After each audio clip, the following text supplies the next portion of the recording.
Question number first देखिए दोस्तों, आपके सामने क्वेश्चन में दे रखा है कुछ गैसों की अवस्था समीकरण यानी स्टेट इक्वेशन दे रखी है निम्न प्रकार से है। P plus A upon V square, V minus B is equals to R T.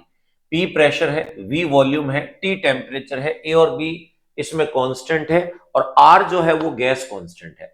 आपको बताना है कि A का डायमेंशन क्या होगा।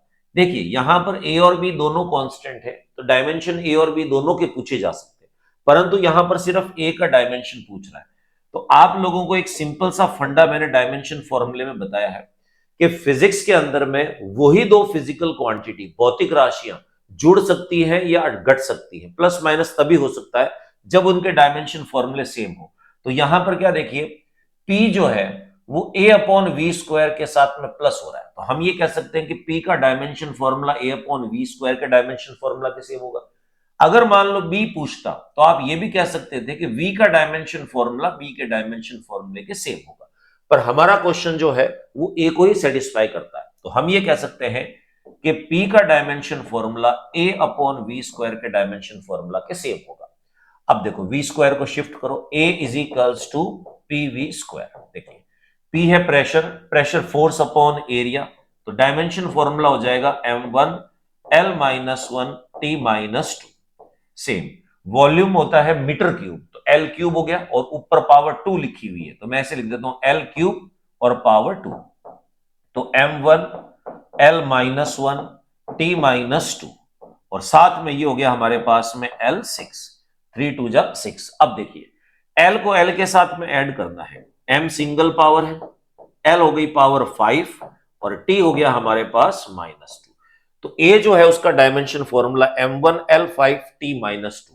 तो देखिए A ऑप्शन जो है इसका करेक्ट आंसर है फर्स्ट क्वेश्चन का। नेक्स्ट क्वेश्चन नंबर सेकंड क्या दे रखा है, एक बल समीकरण फोर्स इक्वेशन हमारे पास में है, द्वारा दिया जाता है T टाइम है, A और B यहां पर कांस्टेंट है, इनके डायमेंशन फॉर्मूले आप लोगों को निकालने हैं। दो दो ऑप्शंस दे रखे हैं, सब में देखिए सेम फंडा लग रहा है। जब कभी भी डायमेंशन फॉर्मूला में इक्वेशन आपके सामने आए तो एक चीज दिमाग में रखना कि फिजिकल क्वांटिटीज जो प्लस हो रही है माइनस हो रही है उनके डायमेंशन फॉर्मूला सेम होते हैं। अब देखिए आपके सामने है F is equals to A T plus B T square, मैं इसको लिख देता हूं F is equals to A T plus B T square. आप लोगों को थ्योरी में कंप्लीट बताया कि डायमेंशन फॉर्मूला की मदद से किसी इक्वेशन को जस्टिफाई नहीं कर सकते, उसके लिए एक बेसिक फंडा यूज किया जाता है। क्या चीज है कि देखिए ये F ए टी और बी टी स्क्वायर, इन तीनों के डायमेंशन फॉर्मूले अगर सेम है तो ये इक्वेशन सही है। अब क्वेश्चन में कह रहा है कि इक्वेशन करेक्ट है, ए और बी के डायमेंशन फॉर्मूले निकालने, तो हम ये चीज कह सकते हैं कि जो F हमारे पास में है इसका डायमेंशन फॉर्मूला ए टी के बराबर होगा, और हम ये भी कह सकते हैं कि F का dimension formula B T square के इक्वल होगा। अब यहां से मैं ए की वैल्यू निकालूं तो F अपॉन टी हो गया। अब F फोर्स है m1 L1 T-2 और T आपके पास में टाइम हो गया T1। अब इसको आप ऊपर शिफ्ट कर दीजिए, A is equals to m1 L1 T-3, ये A का डायमेंशन फॉर्मूला। अब B का डायमेंशन फॉर्मूला निकालना, टी स्क्वायर नीचे शिफ्ट करो, B is equals to F upon T square, B is equals to m1 L1 T-2 और T2 है आपके पास में।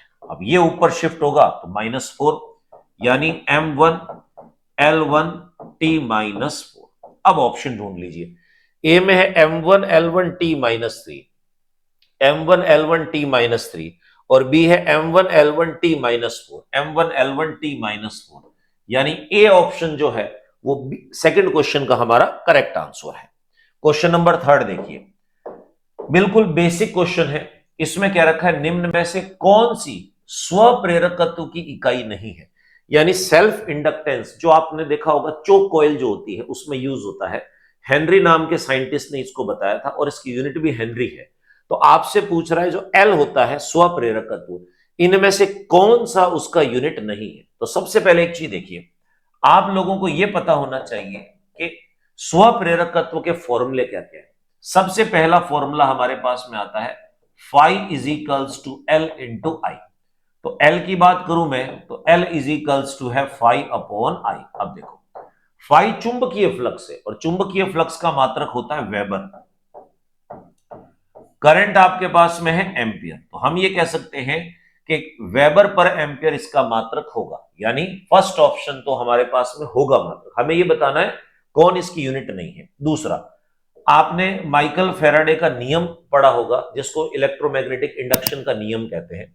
E is equals to minus L D I upon D T होता है। अब यहां से मुझे L की वैल्यू निकालनी है। मॉड अगर मैं यूज करता हूं तो L is equals to E upon D I upon हो गया हमारे पास डी टी। इसको ऊपर शिफ्ट करो, E अपॉन डी आई, और ये हो जाएगा आपके पास डी टी। अब देखिए, E आपके पास में होता है वोल्टेज, तो वोल्ट लिख दिया मैंने, divided by D I current है तो एम्पियर हो गया, और ये हो गया आपके पास में सेकंड। अब देखो, V अपॉन आई आर होता है ओम्स लॉ में, तो V अपॉन आई जो है इसको मैं ओम लिख सकता हूं इंटू सेकेंड। तो ओम इंटू सेकेंड जो है वो भी इसकी यूनिट होगी, तो सेकेंड ऑप्शन भी आंसर नहीं होगा क्योंकि ये तो एग्जैक्ट यूनिट है। हमें बताना है कौन यूनिट नहीं है, ठीक है। कार्य का जो फॉर्मूला होता है एनर्जी स्टोर्ड का, तो W इज इक्वल्स टू हमारे पास में half L I square.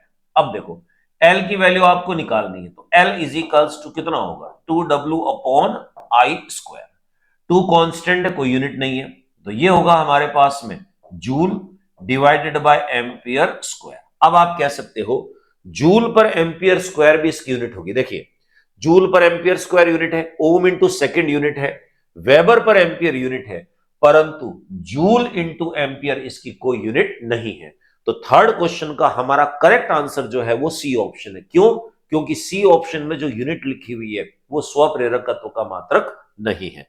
Next question number 4, थोड़ा सा लेंथी डेरिवेशन है। देखिए क्या चीज दे रखी है, यानी ऊर्जा, वेग और समय, इनके मापन को मूलभूत भौतिक राशियां मान ली जाए, फंडामेंटल क्वांटिटीज मान लें, तो आपको बताना है कि द्रव्यमान मास जो है उसका विमा सूत्र इनमें से क्या होगा। यानी इस मास द्रव्यमान का विमा सूत्र इन तीनों के रूप में बताना है। तो आप लोगों को थ्योरी में जैसे बताया है कि किसी भी फॉर्मूले को जब डिराइव करते हैं तो कैसे लिखेंगे, जिसका विमा सूत्र निकालना है द्रव्यमान का, इक्वल्स टू के लिख दिया मैंने कांस्टेंट या नोन चीज है। पहला नंबर एनर्जी हमारे पास में, इसकी पावर ए लिख दी मैंने। दूसरा नंबर वेग, इसकी पावर बी लिख दी, और तीसरा टाइम है जिसकी पावर सी। आप चाहे तो यहां एक्स वाई जेड भी लिख सकते हैं इसमें।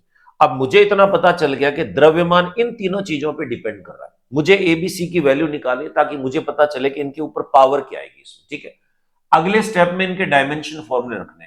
द्रव्यमान का विमा सूत्र हमारे पास में होता है m1, के कांस्टेंट है, एनर्जी m1L2T माइनस 2, पावर ए हो गई।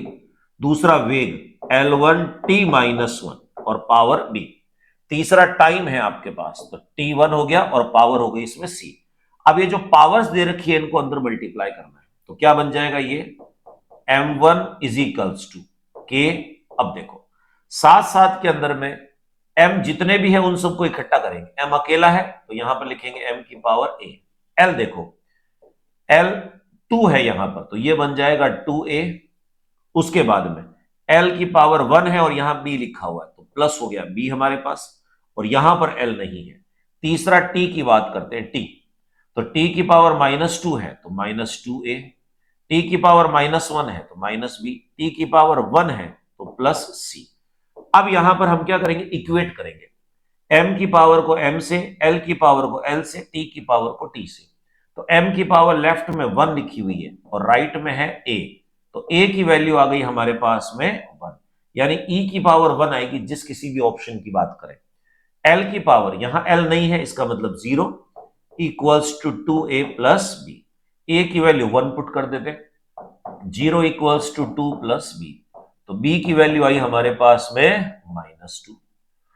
t की पावर को t से इक्वेट करेंगे तो क्या बनेगा हमारे पास में, 0 इक्वल्स टू, लेफ्ट साइड में t की पावर 0 है, ये बन जाएगा -2a minus b plus c। अब देखो वैल्यू पुट कर देते हैं, -2, a की वैल्यू 1 हो गई, माइनस b की वैल्यू ऑलरेडी -2 है हमारे पास में, तो ये बन जाएगा +c।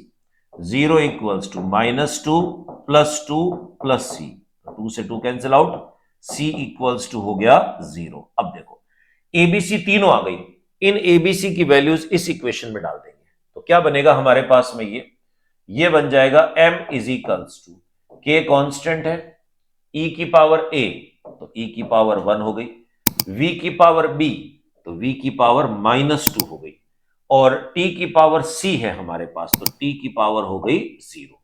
k कांस्टेंट है और आपको मैं ऑलरेडी बता चुका हूं कि कांस्टेंट की वैल्यू हम डायमेंशन फॉर्मूला से कैलकुलेट नहीं कर सकते। अब ये आंसर है, E1 होगा हमारे पास में, V-2 होगा और T0 होगा, E1 V-2 T0, यानी फोर्थ क्वेश्चन का करेक्ट आंसर हमारे पास में है सी ऑप्शन। नेक्स्ट देखिए क्वेश्चन नंबर 5 में क्या दे रखा है, यदि ऊर्जा E is equals to G की पावर P, H की पावर Q, C की पावर R, यहां पर G, H और C gravitational constant, Planck's constant और स्पीड ऑफ लाइट है, और P, Q, R जो है इनकी आपको वैल्यूज बतानी है। सिंपल सा क्वेश्चन है, देखिए आपको सिंपल सा एक काम करना है, इनके डायमेंशन फॉर्मूले रखने इनकी जगह और इक्वेट करके पी क्यू आर की वैल्यू निकालनी है। लेफ्ट साइड में आपके पास में दे रखा है energy, E is equals to G की पावर B, H की पावर Q और C की पावर हो गई R।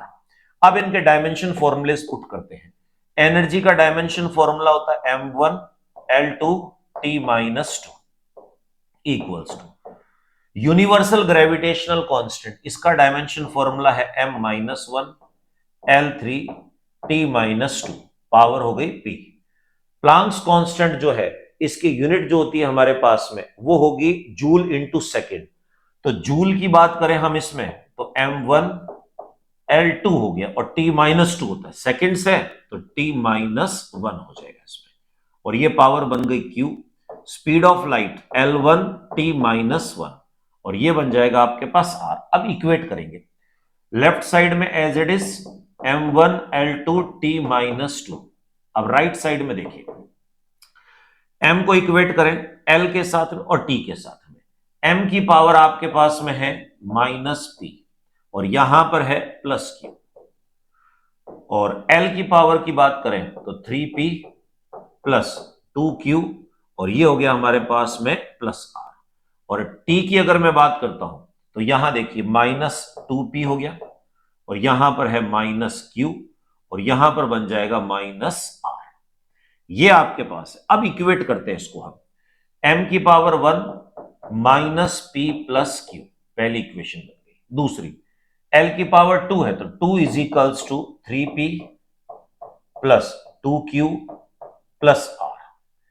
T की power -2 is equals to -2P -Q -R। अब देखिए एक काम आप चाहो तो यह कर सकते हो, माइनस से दोनों साइड मल्टीप्लाई कर दो तो माइनस रिमूव हो जाएगा, तो मैं इसको ऐसे भी लिख सकता हूं, यहां से माइनस हटा दिया इन सब से तो ये प्लस बन जाएगा। अब ये तीन इक्वेशंस हैं, इनको अलग अलग तरीके से अपने हिसाब से आप सॉल्व करके आप लिख सकते हो। देखिए एक काम करें, यहां P और Q है और यहां पर हमारे पास में PQR है, इन दोनों इक्वेशन को सॉल्व करके अगर मैं R को हटा दूं तो एक P और Q की इक्वेशन आ जाएगी, उसको इसके साथ में सॉल्व करके P और Q की वैल्यू निकाल देंगे, फिर यहां डाल के R निकाल देंगे। अब देखिए यहां R अकेला है, यहां भी R अकेला है, दोनों इक्वेशन को अगर मैं माइनस करता हूं तो क्या बनेगा, देखिए इसको इसमें से माइनस करो तो 2 - 2 0 हो गया, 3P - 2P P हो गया, 2Q - Q हो गया हमारे पास में, और R में से R गया 0, तो एक इक्वेशन बनी 0 is equals to P + Q, एक इक्वेशन बनी ये, यहां से मैं P की वैल्यू उठाऊं तो -Q आ जाएगी, ये वैल्यू यहां पर पुट कर दो, क्या बन जाएगा 1 इक्वल्स टू P की जगह रखा -Q और प्लस करके हो गया Q, 1 is equals to 2Q, तो Q की वैल्यू आ गई आपके पास में कितनी 1/2। Q आपके पास 1/2 है तो P की वैल्यू हो जाएगी हमारे पास में -1/2।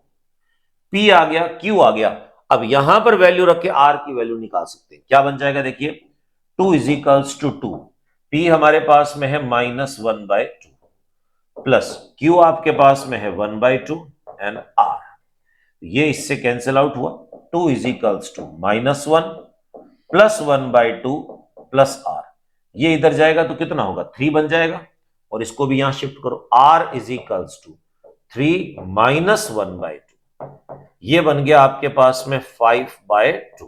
तो देखिए आर की वैल्यू बनी हमारे पास 5/2। थोड़ा लेंथी जरूर है परंतु इम्पॉसिबल नहीं है। तो P की वैल्यू है -1/2, यानी अगर मैं ये सारी की सारी वैल्यूज यहां रखूं तो मेरे पास में सॉल्यूशन क्या मिलेगा, देखो E इज इक्वल्स टू, मैं कह सकता हूं G की पावर P है तो -1/2, H की पावर Q है +1/2, H1/2 हो गया, और C की पावर जो हमारे पास में R है इसको मैं कह सकता हूं 5/2। अब आप खुद अंदाजा लगा दीजिए आंसर कौन सा है। G -1/2, बिल्कुल -1/2, और -1/2 ये है, H1/2 हो गया और 5/2, यानी ए ऑप्शन जो है हमारे पास में पांचवे का करेक्ट आंसर है दोस्तों। नेक्स्ट क्वेश्चन देखिए, क्वेश्चन नंबर 6 जो आपको दे रखा है इसमें मैच द कॉलम की बात कर रहा है, कौन सा किसको मैच करेगा। देखिए यहां पर 4 फिजिकल क्वांटिटीज दे रखी है और यहां पर 4 आपको डायमेंशन फॉर्मूला दे रखा है। सबसे पहली चीज अगर मैं बात करता हूं, देखो आप चाहो तो किसी को भी इक्वेट कर सकते हो। जूल की बात करते हैं तो जूल जो होता है उसका डायमेंशन फॉर्मूला m1l2t-2, तो आप कहोगे डी जो है वो मैच कर रहा है किसको, फर्स्ट को। हर्ट्ज जो होता है हमारे पास फ्रीक्वेंसी की यूनिट है, फ्रीक्वेंसी 1/टाइम होता है, तो टी की पावर -1 हो जाएगा, तो सिर्फ टी की पावर -1 ये बना हमारे पास में। ये दूसरा बन गया। पास्कल प्रेशर की यूनिट होती है, फोर्स अपॉन एरिया, और इसका डायमेंशन फॉर्मूला है m1l-1t-2, तो देखिए ये आपके साथ इसके साथ मैच हुआ, और स्प्रिंग कांस्टेंट जो है ये मैच करेगा थर्ड के साथ। मैं आपसे कहूं कॉम्बिनेशन क्या बन रहा है, ए का जो जोड़ा है वो हमारे पास में 3, बी का जो जोड़ा है वो 4 है, और सी का जो जोड़ा है वो आपके पास में है 2, और डी का जो पेयर है वो बनेगा 1।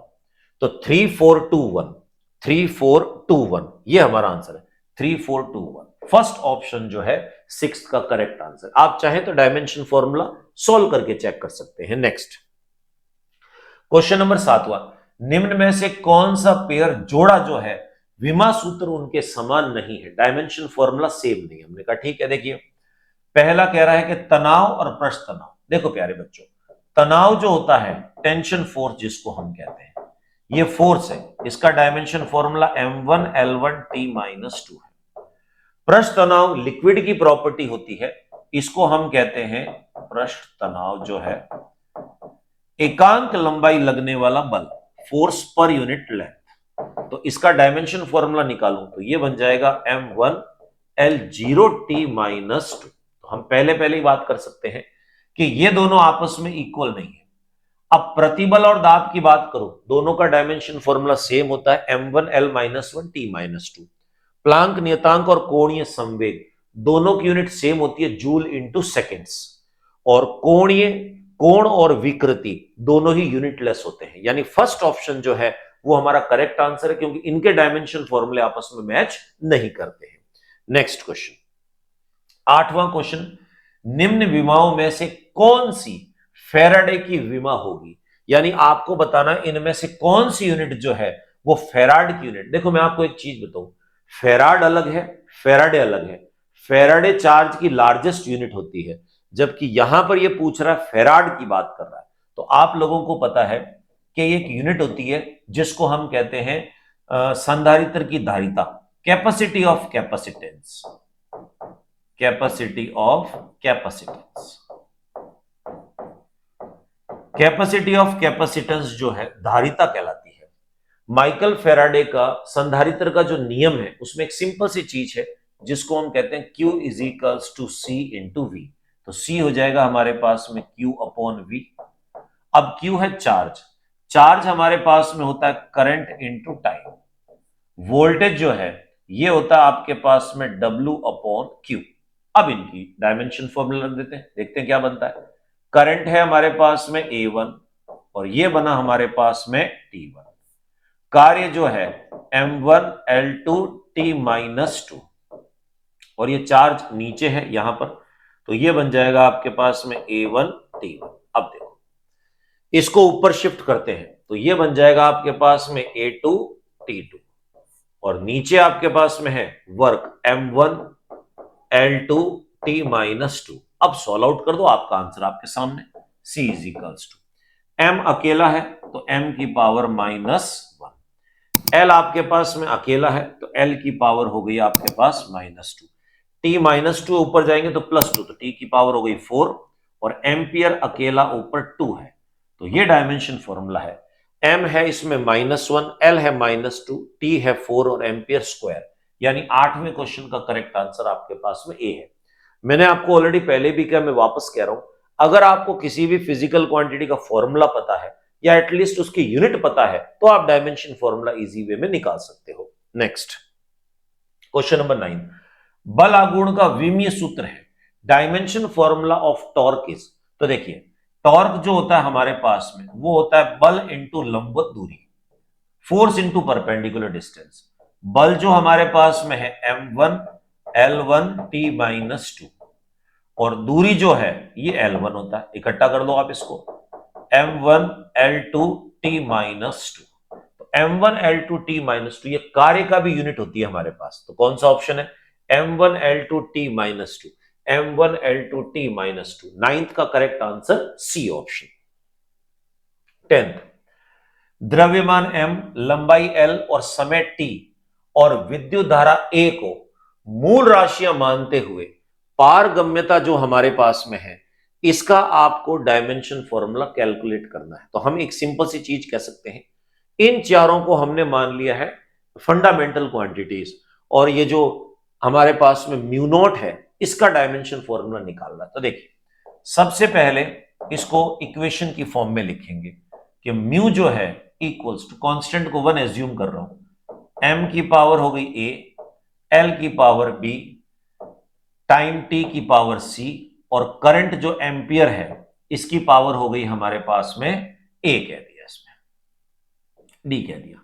अब मैं आपको एक सिंपल सी चीज बताऊं, या तो आप इसको चाहे तो डायरेक्ट डायमेंशन फॉर्मूले से कैलकुलेट कर सकते हो, नहीं तो आप इसको सॉल्व करके निकाल सकते हो। तो बच्चा कहे सर एक सिंपल सी चीज देखते हैं, आपको पता है कि ये चारों फंडामेंटल क्वांटिटीज है, तो कैसे भी करके म्यू का आप लोगों को डायमेंशन फॉर्मूला पता होना चाहिए, तो m की power a b c d इनकी वैल्यू निकाल सकते हैं। तो कोई भी ऐसा फॉर्मूला जिसमें म्यू आता है, बच्चा कहे सर एक फॉर्मूला हमने सुना है नाम, सॉलिनॉइड जो होता है परिनालिका, उसमें चुंबकीय क्षेत्र का मान B equals to mu n upon l into I होता है इसमें, यानी एकांक लंबाई घेरों की संख्या। यहां से म्यू की वैल्यू निकालूं तो मैं लिख सकता हूं B into L upon n into I. अब देखो, B आपके पास में है चुंबकीय क्षेत्र, कैसे भी करके चुंबकीय क्षेत्र का डायमेंशन फॉर्मूला पता होना चाहिए। मैं आपको एक बिल्कुल बेसिक से लेकर चल रहा हूं, ऐसे तो टेस्ला यूनिट होती है, वेबर पर मीटर स्क्वायर होती है, तो उससे आप कैलकुलेट नहीं कर सकते हो। तो देखिए, आप लोगों को पता है कि एकांक लंबाई तार पर चुंबकीय क्षेत्र के कारण लगने वाला formula F equals to BIL होता है। तो B जो हमारे पास में उसको मैं लिख सकता हूं F upon I into L, तो इसकी एक यूनिट होती है जिसे हम कहेंगे न्यूटन पर एम्पियर इंटू मीटर। तो B का डायमेंशन फॉर्मूला अगर यहां से निकालूं तो मैं ये कह सकता हूं कि m1 l1 t -2 A ampere हो गया, और ये हो गई हमारे पास में लंबाई, तो L से L कट गया, तो ये आ जाएगा आपके पास में m0, सॉरी ये हमारे पास में होगा m की पावर 1, l की पावर 0 हो गई, t -2 हो गया और a -1। अब ये वैल्यू पुट करूंगा मैं यहां पर, और साथ में इन सबके डायमेंशन फॉर्मूले। b का डायमेंशन फॉर्मूला हमारे पास में क्या है, m1, l 0 है तो नहीं लिख रहा मैं इसको, t की पावर -2 और a की पावर हो गई -1, ठीक है। l आपके पास में लेंथ है तो dimension formula L1, number of turns घेरों की संख्या का कोई भी डायमेंशन फॉर्मूला नहीं होता, और ये एम्पियर है तो इसको मैंने A1 लिख दिया। क्रम यही बनाना है इसमें, तो आप ये कह सकते हो m की पावर तो है 1, l की पावर भी हो गई 1, t की पावर हो गई -2 और a की पावर हो गई -2। अब देखो, m1 l1 t -2 a -2, m1 l1 t -2 a -2, यानी 10वें क्वेश्चन का करेक्ट आंसर हमारे पास सी ऑप्शन है।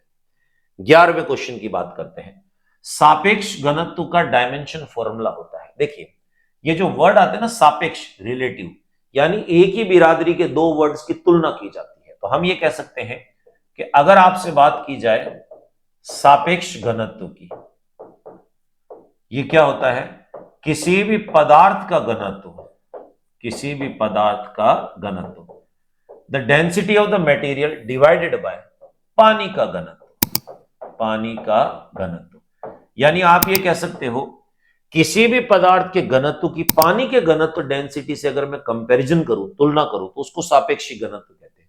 तो जो ऊपर यूनिट होगी वही नीचे यूनिट होगी। इसका मतलब ये मात्रकहीन है, यूनिटलेस है। और अगर ये मात्रकहीन है तो इसका मतलब ये क्या है, विमाहीन भी होगा, डायमेंशनलेस। तो आप कहोगे सापेक्षिक घनत्व जो है वो डायमेंशनलेस है एज वेल एज यूनिटलेस है। 11वें का करेक्ट आंसर सी ऑप्शन है। 12वां, चुंबकीय फ्लक्स के लिए विमा सूत्र बताइए। देखिए, चुंबकीय फ्लक्स की बात करते हैं तो phi is equals to formula होता है B into A. A area हमारे पास में L2 हो गया। अब बी का डायमेंशन फॉर्मूला निकालना, अगर आपको डायरेक्ट पता है तो ठीक है, नहीं तो किसी फॉर्मूले से निकालें। अभी आपको एक फॉर्मूला बताया था मैंने, F is equals to B I L. तो B इज इक्वल्स टू हो जाएगा F upon I into L. तो F होता है M1 L1 T minus 2, current ampere A1 और L1 हो गया, ये कट गया आपस के अंदर में। तो ये बन जाएगा M1 L0 है T माइनस 2 A माइनस 1। अब इन दोनों को मल्टीप्लाई करना है, तो phi is equals to, B का डायमेंशन फॉर्मूला है M1 T minus 2 A minus 1, और एरिया जो है वो हो जाएगा L2। बस सिर्फ L2 फिट हो जाएगा इसमें, क्योंकि यहां L है नहीं। Phi is equals to M1 L2 T minus 2 A minus 1। अब नोट कर सकते हैं इसको, M1 L2 M1 L2 T minus 2 M1 L2 M1 L2 M1 L2 T minus 2 होगा। और देखो यहां पर इसने C यूज किया इसमें। अब बच्चा कहे सर C यहां पर क्या है, एम्पियर की फॉर्म में तो हमारे पास ये है M1 L2 T माइनस 2, और ये, अब देखो दो चीज है, सिंपल सी चीज। अगर मान लो आपसे कहे कि नहीं इसको मुझे कूलाम की फॉर्म में लेना है, तो मैं क्या ले सकता हूं इसको, देखो आपको पता है Q इज इक्वल्स टू होता है I इंटू टी, इसको मैं C कह देता हूं कूलाम इसमें।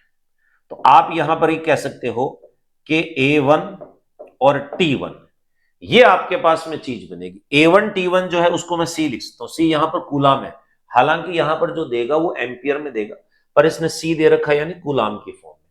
तो उस कंडीशन में A1 T1 की जगह मुझे C वैल्यू पुट करनी है। तो देखो इसको मैं ऐसे लिख सकता हूं, M1 है L2 है, ध्यान से देखिएगा, इसको T माइनस 1 लिख दिया, और अलग से T माइनस 1 A माइनस 1 ऐसा लिख सकते हैं इसको, कोई दिक्कत नहीं। ये T माइनस 2 बन जाएगा वापस आपके पास। इससे क्या फर्क होगा, M1 L2 T माइनस 1, यहां पर T माइनस 1, इसको मैंने लिख दिया T1 A1 power minus 1। T1 A1 हो गया मेरे पास में C1, तो इसको ऐसे लिख सकते हैं M1 L2 T माइनस 1, और ये हो जाएगा C की पावर माइनस 1। अब ये ढूंढना आपको, C कूलाम है जबकि क्वेश्चन में देना चाहिए, दिया नहीं है। M1 L2 T minus 1 C minus 1, M1 L2 T minus 1 C minus 1, ये बन रहा है इसमें। क्लियर?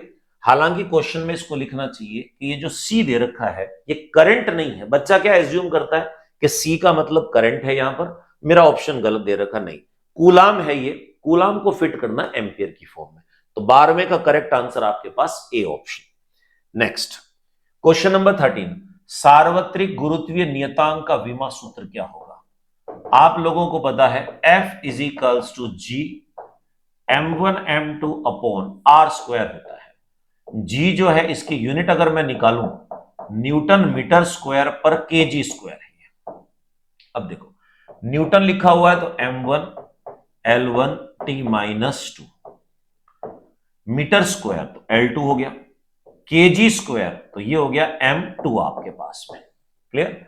अब सॉल्व करें, M ऊपर जाएगा -1, L3 है हमारे पास में, और T हो गया हमारे पास -2, M-1 L3 T -2, M-1 L3 T -2, यानी 13 का करेक्ट आंसर हमारे पास में है डी ऑप्शन।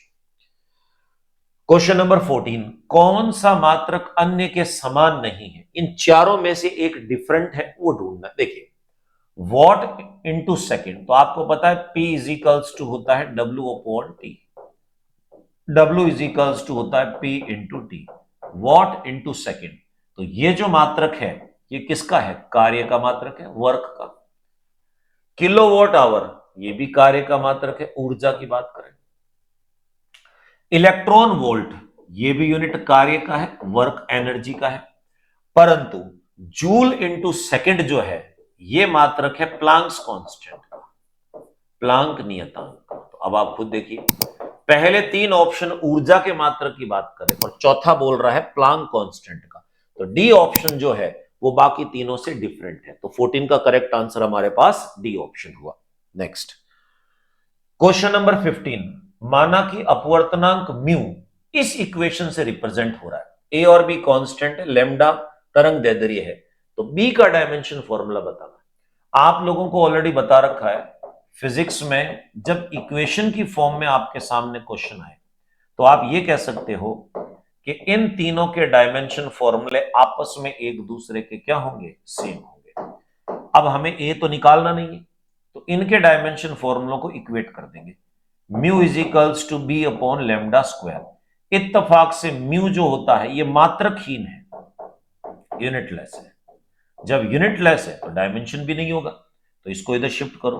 बी जो है हमारे पास, इसका वही डायमेंशन फॉर्मूला होगा जो लेमडा स्क्वायर का होगा। लेमडा मीटर में होता है, तो L1 और पावर 2 लिखी हुई है, तो इसका डायमेंशन फॉर्मूला हो गया L2। अब L2 है तो ये किसके बराबर है? L2 आपको पता है एरिया जो होता है उसका डायमेंशन फॉर्मूला। तो हम ये कह सकते हैं B यहां पर किसके बराबर है? एरिया के इक्वेट हम इसको कर सकते हैं। 15वें का correct answer C option. Question number 16, parsec किसकी यूनिट है? देखिए मैं आपको एक सिंपल सी चीज बताऊं, अंतरिक्ष में जब दूरियों का मापन करते हैं तो उसमें एक तो लाइट ईयर यूज करते हैं, एक एस्ट्रोनॉमिक यूनिट यूज करते हैं, खगोलीय इकाई, और एक पारसेक। अंतरिक्ष में दूरी का सबसे बड़ा मात्रक जो है वो पारसेक होता है।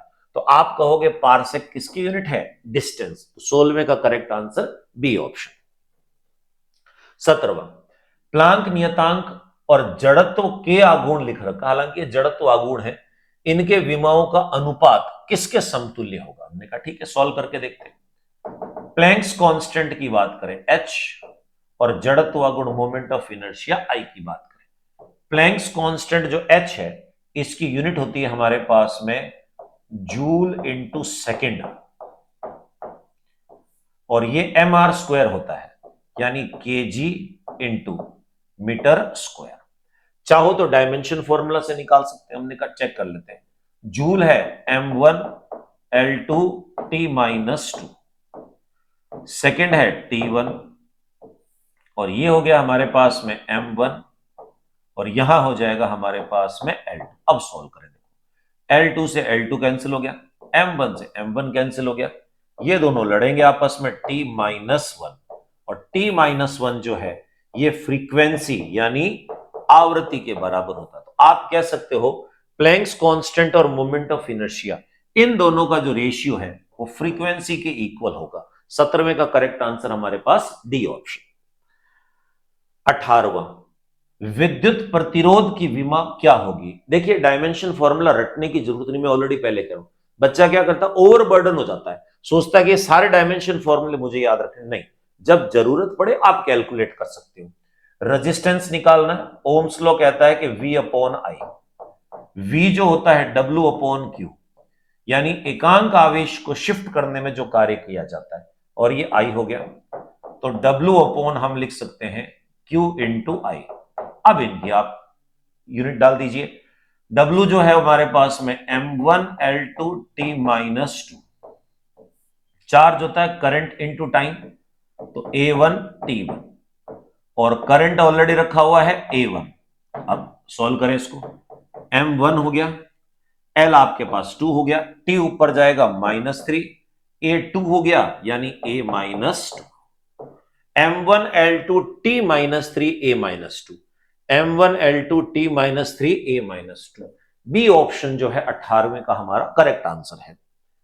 क्वेश्चन नंबर 19, एंट्रोपी का एसआई पद्धति में मात्रक बताइए। देखिए सिंपल सी चीज है, एंट्रोपी हमारे पास आती है चेंज इन एंट्रोपी। वैसे तो रैंडमनेस ऑफ पार्टिकल्स है, एक कमरा अव्यवस्थित कर दीजिए, जितना ज्यादा अव्यवस्थित होगा रैंडमनेस होगी, एंट्रोपी उतनी ज्यादा होगी। एंट्रोपी टेम्परेचर पे डिपेंड करती है, नंबर ऑफ मोल्स पे डिपेंड करती है और एनर्जी पे। तो आप कहोगे ये हो गया हमारे पास Q reversible divided by T, मतलब एकांक तापमान पर किसी भी सिस्टम द्वारा कितनी हीट एब्जॉर्ब की गई है या कितनी रिलीज की गई है, इसको हम एंट्रोपी कहते हैं। जनरली मैं मोल्स को यूज नहीं कर रहा, 1 मोल लेते हुए बात कर रहा हूं, वरना नीचे आता है हमारे पास नंबर ऑफ मोल्स। तो इसकी यूनिट की बात करें तो ये तो होगा आपके पास जूल और ये होगा आपके पास में केल्विन। तो जूल पर केल्विन जो है इसकी यूनिट होगी, ए ऑप्शन दे रखा है। अब देखिए कई बार क्या होता है कि अगर आपको नंबर ऑफ मोल्स की आवश्यकता पड़े तो नीचे नंबर ऑफ मोल्स होता है, तो आप कह सकते हैं जूल पर मोल केल्विन इसकी यूनिट होती है, पर यहां पर मोल का कोई जिक्र नहीं हो रहा है, तो हमारा आंसर जो होगा जूल पर केल्विन। 19वें क्वेश्चन का correct answer A option. Question number 20, Planck नियतांक H और गुरुत्वाकर्षण नियतांक G, इनके लिए विमा सूत्र क्या क्या होंगे। देखिए सिंपल सी चीज है, अलग अलग डायमेंशन फॉर्मूले निकालने। H की मैं बात करता हूं तो H की यूनिट होती है हमारे पास में जूल इंटू सेकेंड।